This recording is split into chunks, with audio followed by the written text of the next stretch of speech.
Ibu Bapak yang sangat saya hormati, Pak Yai yang sangat saya hormati, terima kasih atas kesempatan yang diberikan kepada kami atas nama pengawas sekolah. Perlu saya sampaikan bahwa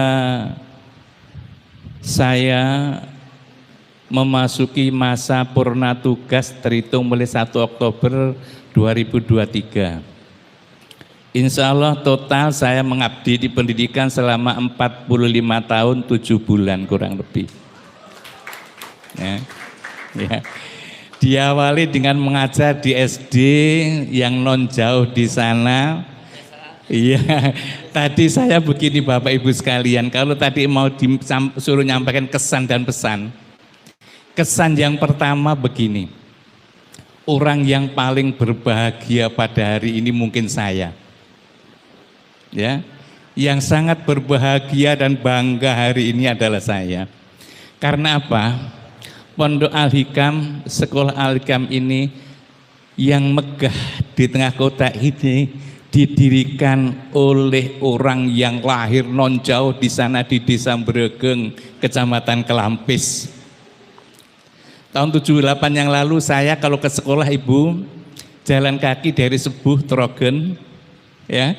Kurang lebih 1 jam atau 45 menit baru nyampe ke SD Bregeng 1 tahun 78. Sekarang sudah enak, ada mobil bisa masuk.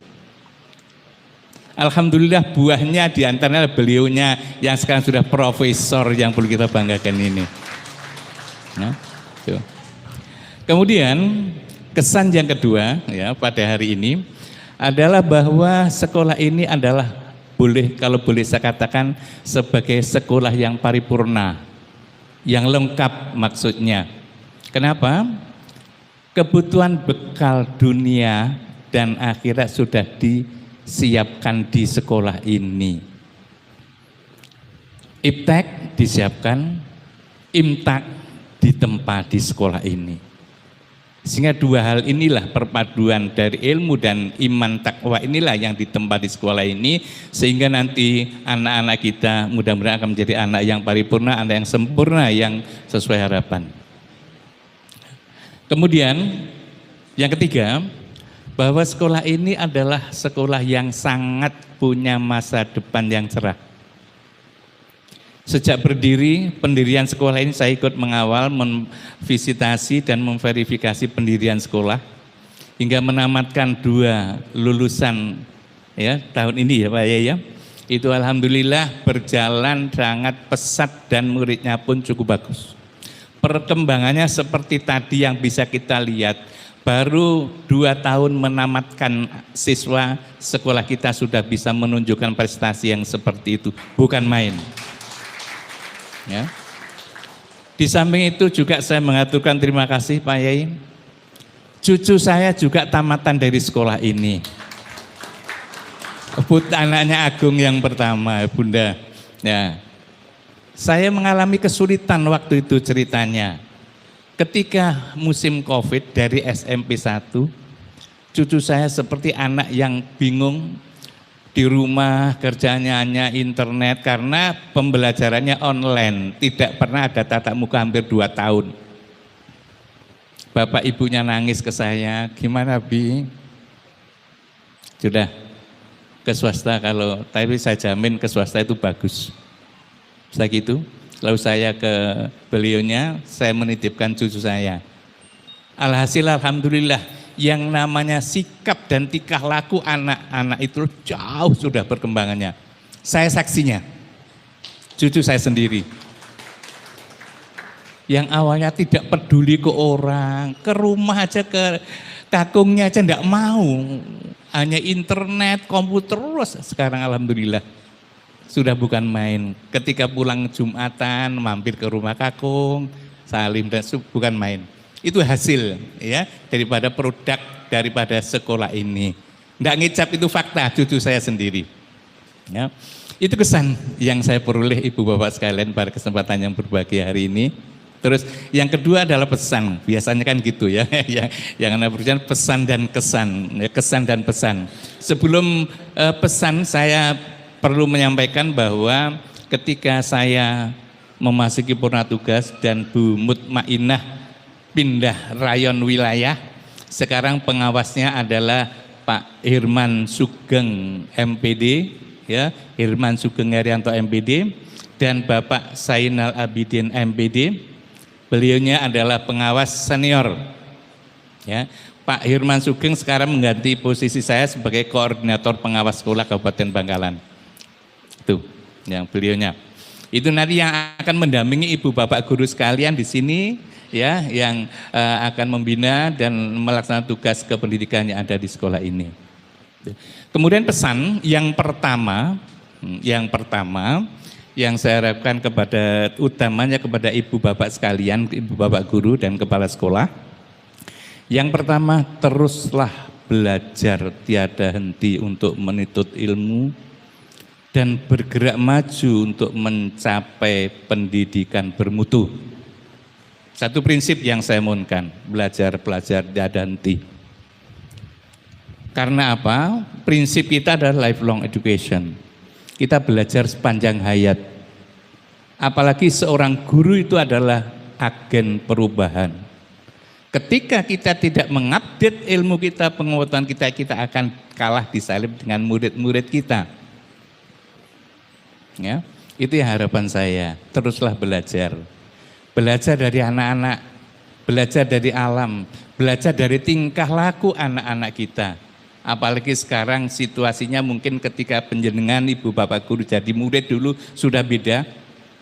Barangkali sudah generasi Gen Z mungkin ya, generasi Z ini sudah pola lakunya sudah sangat berbeda dengan ketika saya dulu masih jadi guru. Saya jadi guru dulu, duduk manis anak-anak kita. Sekarang jangan coba begitu. Nah, nanti Bu narasumber akan banyak menyampaikan bagaimana menghadapi anak-anak kita yang seperti itu. Ya. Kemudian juga pengaruh era digitalisasi. Ya, kita tidak mungkin menolak yang namanya internet, tidak mungkin menolak, menutup diri dari semua perkembangan teknologi. Tapi bentengnya adalah ibu bapak guru sekalian. Ibu bapak guru harus menjadi benteng dan harus banyak belajar. Itu harapan saya, ya, pesan yang pertama. Ya. Terus pesan yang kedua,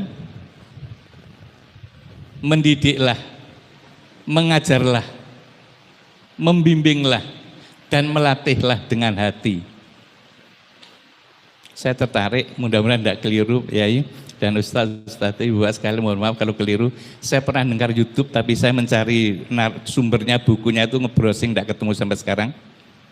Ya, ada di YouTube itu dikatakan bahwa ada sebuah buku yang namanya Iddatul Muridi Sodik. Itu mengelompokkan jenis guru menjadi 3 macam. Katanya guru sebagai saikut taklim, saikut tarbiyah, dan saikut tarkiyah. Mohon maaf kalau ada kekeliruan ya. Ada 3 kelompok jenis guru itu sesuai penjelasan itu, bahwa yang pertama saikut taklim, guru hanya menyampaikan supaya anak-anak kita bisa menguasai ilmu yang diberikan. Saikut tarbiyah lebih meningkat lagi. Kecuali ilmu yang diberikan itu ditambah dengan bagaimana karakter kita bina, etika kita bina, dan seterusnya, sehingga ditambah dengan tinggal itu. Yang ketiga, saikut tarkiyah, itu penjelasan dari YouTube itu adalah ketika guru-guru kita mengajar dengan hati. Maknanya jangan sekadar mengajar, melatih, membina. Mohon hati kita masuk ke dunia anak kita. Mungkin kalau tidak keliru dan teori pendidikan ada quantum teaching, ya itu ya, gitu. Masuk ke dunia anak-anak kita, baru anak-anak kita bawa ke dunia kita. Ya. Nah, jadi paling tidak kecuali kita masuk ke dunia, ke hati anak-anak kita, barangkali saya mohon entah 1 menit atau berapa menit ketika ibu bapak sekalian, entah ketika tengah malam sholat tahajud atau sholat 5 waktu, sempatkan 1-2 menit, bayangkan putra putri ibu bapak sekalian, murid-murid ibu bapak sekalian yang sekiranya agak lemah, yang sekiranya agak bandel, doakan kepada Allah, karena saya yakin mendidik dengan hati itu akan mencapai hasilnya optimal. Ya. Itu yang saya sambungkan. Kemudian pesan yang ketiga, simpel aja ya. Pesan yang ketiga, bahwa buah atau hasil akhir dari sebuah proses pendidikan adalah pengamalan. Ya, seperti pepatah mengatakan, ilmu yang tidak diamalkan ibarat pohon yang tidak berbuah. Anak-anak kita menguasai ilmu, oke. Anak-anak kita baik, oke. Pribadinya bagus, oke. Kalau tidak diamalkan, sama dengan pohon yang tidak berbuah. Ya, dari kita kawal anak-anak kita bukan sekedar menguasai ilmunya, bukan sekedar menguasai teorinya, tapi bagaimana teori dan ilmu itu bisa aplikasikan dalam kehidupan sehari-hari. Kalau sudah ilmunya, baik ilmu dunia maupun akhirat, akhlaknya sesuai petunjuk Al-Quran dan hati dan sebagainya, Pak, insya Allah Indonesia, negara dunia ini akan damai. Insya Allah anak-anak kita akan menjadi pemimpin-pemimpin yang hebat. Ya, kalau nanti akan bisa semuanya itu terlaksana dengan baik. Ya, itu barangkali simpel dan singkat-singkat saja. Nanti waktunya biar dioptimalkan oleh para narasumber yang akan mengisi pada kita semuanya. Terakhir kepada semua teman-teman pada ilmu, betul sekali tadi Pak Ketua Komite mengatakan bahwa prinsip pendidikan adalah dulu zamannya Ki Hajar Dewantara yang namanya tripusat pendidikan. Pendidikan di sekolah, di masyarakat, dan di rumah. Tanggung jawab pendidikan bukan hanya di sekolah atau di pondok, tapi di rumah juga tanggung jawab ibu bapak sekalian. Karena insya Allah saya takut malah ngunyai segoro kalau saya ngomongnya nanti. Putra putri ibu bapak sekalian adalah amanah dari Allah yang dititipkan ke panjenengan. Ya nggak bisa menitipkan pasrah total, Pak, pokoknya dan kulo nitip soal pocang sekolah ini kak dinapa anak kulo, nggak bisa. Karena pertanggungjawabannya bukan hanya sekedar itu ke hadapan Allah nantinya. Ya, jadi tetap kerjasama antara sekolah dan keluarga. Kerjasama antara sekolah dengan orang tua murid mutlak sangat diperlukan adanya. Ya. Sehingga di sekolah-sekolah tertentu ada yang namanya ada buku penghubung segala macamnya, itu adalah komunikasi antara sekolah dan orang tua untuk mengawal putra putri kita itu. Mungkin itu ibu bapak sekalian ya pesan dan kesan yang bisa saya sampaikan pada hari ini. Saya sangat berharap dan selalu berdoa mudah-mudahan sekolah ini akan menjadi sekolah yang berkembang pesat. Sekolah yang bisa mendidik anak-anak kita menjadi anak-anak yang soleh dan solehah. Mudah-mudahan menjadi anak-anak yang bisa menguasai ilmu pengetahuan dan iman takwanya sangat kuat sehingga akan menjadi pemimpin bangsa masa depan untuk menyongsong Indonesia emas pada waktunya nanti. Mudah-mudahan demikian adanya. Demikian yang bisa saya sampaikan. Terima kasih atas perhatiannya. Mohon maaf atas segala kekurangannya. Billahi taufik wal hidayah. Assalamualaikum warahmatullahi wabarakatuh.